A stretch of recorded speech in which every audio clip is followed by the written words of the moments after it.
अस्सलाम वालेकुम नाज़रीन, आप देख रहे हैं हमारा यूट्यूब चैनल। आज हम बात करेंगे तहरीक इंसाफ की जानिब से कल जो 4 अक्टूबर को डी चौक पर पहुंचने का ऐलान किया गया है, और एक ऐसे वक्त में जबकि इंटरनेशनल जो मेहमान हैं हमारे वो पाकिस्तान तशरीफ़ ला रहे हैं, और इस हवाले से तहरीक इंसाफ की जो स्ट्रेटजी है वो भी आपको बताएंगे। और साथ ही हम बताएंगे कि सुप्रीम कोर्ट की जानिब से 63A से मुतल्लिक जो फ़ैसला सामने आया है इसके क्या असरात होंगे, और ये भी वाज़ेह कर दें कि तहरीक इंसाफ या जो सुन्नी इत्तेहाद कौंसिल के जो इस वक्त कौमी असम्बली में अरकान हैं वो मुनहरफ अरकान नाअहल नहीं हो सकेंगे, उन पर नाअहली की कोई तलवार नहीं लटक सकेगी। इसके हवाले से भी कानूनी तौर पर बताएंगे। सबसे पहले हम बात करते हैं कि तहरीक इंसाफ ने कल 4 अक्टूबर दिन 3 बजे डी चौक की कॉल दी हुई है, और इस हवाले से तमाम मुल्क भर से कारकुनान को इस्लामाबाद पहुँचने का हुक्म दिया गया है। अली अमीन गंडापुर इस एहतजाज के दुल्हा या उसके सरबराह होंगे, और सरपरस्त आला जो हैं वही इस हवाले से फ़ैसला करेंगे।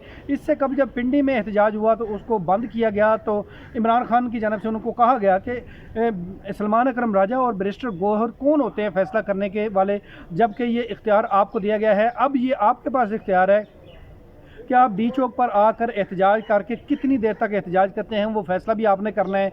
और ये वाज़ेह किया गया है इमरान खान की जानिब से कि और उन्होंने जब अली अमीन गंडापुर से मुलाकात हुई है तो उसमें कहा कि अली अमीन, अगर तुम रावलपिंडी लियाकत बाग पहुंच जाते अपने काफ़िले को लेकर तो तुम एक बहुत बड़े लीडर बन जाते, लेकिन अब ये तुम्हारा इम्तहान है कि डी चौक में पहुंचना है। 1 दिन लगे, 2 दिन लगे या 3 दिन लगे, आपने हर सूरत कारकुनों की बड़ी तादाद के हमरा डी चौक पहुंचना है और अपना एहतजाज जो है वो रिकॉर्ड कराना है। इस हवाले से इस्लामाबाद और रावलपिंडी के जो तहरीक इंसाफ की ज़िले क़यादत है उनकी जानिब से भी प्लान तश्कील दिया गया है। इस्लामाबाद की जितनी यूसीज़ हैं उनके यूनियन काउंसिल के जो उम्मीदवार हैं चेयरमैन के, उनको कहा गया है कि 100 कारकुन अपनी यूसी से वो लेकर डी चौक आएंगे, और 3 बजे का वक्त दिया गया है इस हवाले से, और कारकुनान को तैयार रहने की हिदायत की गई है। और साथ में ये भी कहा गया है कि कारकुनान ने कहाँ पर इकट्ठे होना है, यूसी में या किस जगह इकट्ठा होना है।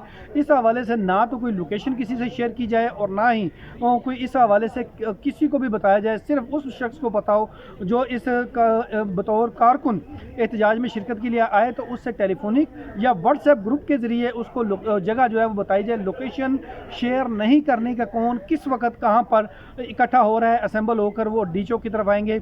और इसी हवाले से जो इस्लामाबाद में इस वक्त मलेशियन वज़ीर-ए-आज़म जो हैं वो मौजूद हैं। चंद ही दिनों में चाइनीज़ वज़ीर-ए-आज़म शंघाई ताउन तंजीम इधर हो रही है, उसमें शिरकत के लिए मुख्तलिफ ममालिक के वज़राए ख़ारजा चीनी वज़ीर-ए-आज़म जो हैं वो यहाँ पर पहुँचेंगे, और तमाम तर माहौल जो है वो मुल्क जो एक मुआशी सिमत जिस दुरुस्त सिमत की तरफ चल रहा है, और उसको मैं तो कहूँगा कि एक सबोताज करने की भी कोशिश है कि मुआशी सूरत हाल हमारी इतनी गंभीर थी और अब वो बेहतरी की तरफ जा रही है, और इंटरनेशनल जो लोग हैं आलमी सतह की जो क़यादत है वो यहाँ पर पाकिस्तान आ रही है। और ऐसे वक्त में जब इंग्लैंड की क्रिकेट टीम जो है वो भी दौरा पाकिस्तान पर है, और ऐसे वक्त में ऐसे एहतजाज खसूसी तौर पर दारुल हुकूमत में या इस्लामाबाद में और रेड जोन के एरिया में ये एक सवालिया निशान है। और तहरीक इंसाफ वो बज़िद है कि वो हर सूरत अपना डी चौक में एहतजाज करेंगे और ज़रूर करेंगे, और यहाँ पर अपना पावर शो करके दिखाएंगे। अली अमीन गंडापुर की जानिब से भी तैयारियां मुकम्मल कर ली गई हैं। कल वो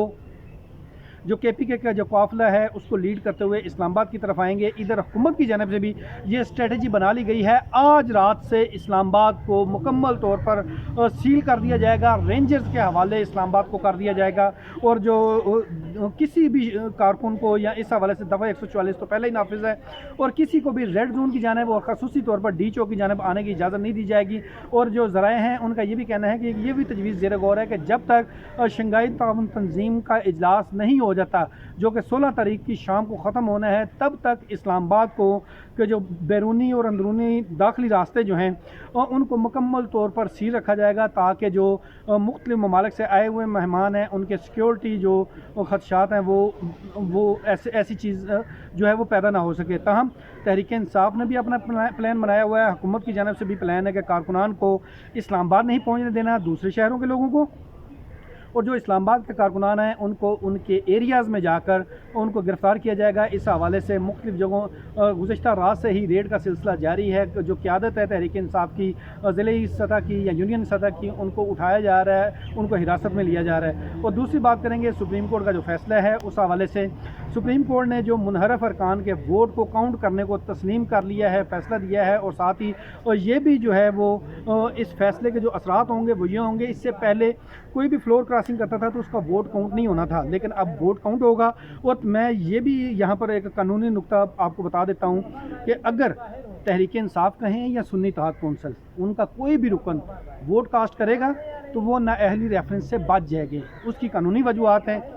अगर बात की जाए कौमी असम्बली में जो इस वक्त 80 लोग हैं, 84 लोग, वो सुन्नी इत्तेहाद कौंसिल के रजिस्टर्ड लोग हैं, सुन्नी इत्तेहाद कौंसिल पार्टी के नाम से, और जिसकी जो पार्लिमानी लीडर हैं वो ज़रताज गुल वो बनाई गई थी। और अगर कोई फ्लोर क्रॉसिंग करता है MNA जो कि सुन्नी इत्तेहाद कौंसिल का है, तो वो मामला नाअहली रेफरेंस जाएगा स्पीकर के पास, स्पीकर उसको एक्सेप्ट करेगा और मामला भेजेगा इलेक्शन कमीशन के पास, जिसमें 1 माह के अंदर अंदर इस पर फैसला करना होता है कि आया नाअहली रेफरेंस के ज़रिए फ्लोर क्रॉसिंग हुई है या नहीं, और अगर हुई है तो उसको नाअहल करना है। ये फ़ैसला इलेक्शन कमीशन ने करना है। अगर सुन्नी इत्तेहाद कौंसिल का पार्लिमानी लीडर ये मामला अपने लेटर हेड पर भेजेगा स्पीकर को, स्पीकर वो मामला इलेक्शन कमीशन को भेजेगा। यहाँ पर एक और कानून इशू आ जाता है। सुप्रीम कोर्ट ने जो सुन्नी इत्तेहाद कौंसिल है उनके अरकान मानना नहीं है, फ़ैसला दिया हुआ है। 39 अरकान को PTI का डिक्लेयर किया था और 41 अरकान ऐसे थे जिनको आज़ाद डिक्लेयर करके 15 दिन का टाइम दिया था। यानी कि इलेक्शन कमीशन में वो लोग जो रजिस्टर्ड हैं या तो वो तहरीक इंसाफ के हैं या PTI के आज़ाद हमायत याफ्ता आज़ाद अरकान है। अब इलेक्शन कमीशन के पास जब सुन्नी इत्तेहाद कौंसिल का आएगा, वो कहेंगे जी हमारे पास तो आप PTI के रजिस्टर्ड हैं सुप्रीम कोर्ट के फैसले की रोशनी में, तो सुन्नी इत्तेहाद कौंसिल का पार्लिमानी लीडर जो है वो कैसे ये फैसला कर सकता है कि आपको नाअहली का रेफरेंस भेज सकता है। इसलिए तहरीक इंसाफ के ऐसे आज़ाद अरकान जो कि जिनके ऊपर नाअहली की तलवार लटकेगी, वो कानूनी तौर पर, ये कानूनी माहिरीन का भी कहना है कि सुन्नी इत्तेहाद कौंसिल के प्लेटफार्म से कोई भी तहरीक इंसाफ का रुकन जो है वो नाअहल नहीं होगा। और दूसरी तरफ PTI का अगर कोई लेटर हेड इस्तेमाल किया जाता है, PTI तो कौमी असम्बली के अंदर मौजूद ही नहीं है उनका पार्लिमानी लीडर। अगर PTI का पार्लिमानी लीडर नहीं है तो इलेक्शन कमीशन को रेफरेंस जो है वो कैसे भेजा जाएगा। ये है वो कानूनी नुक्ता जो आइंदा चंद दिनों में इस आर्टिकल 63A के फैसले के बाद उठेगा, और जो लोग वोट कास्ट करेंगे वो नाअहली रेफरेंस से बच सकेंगे।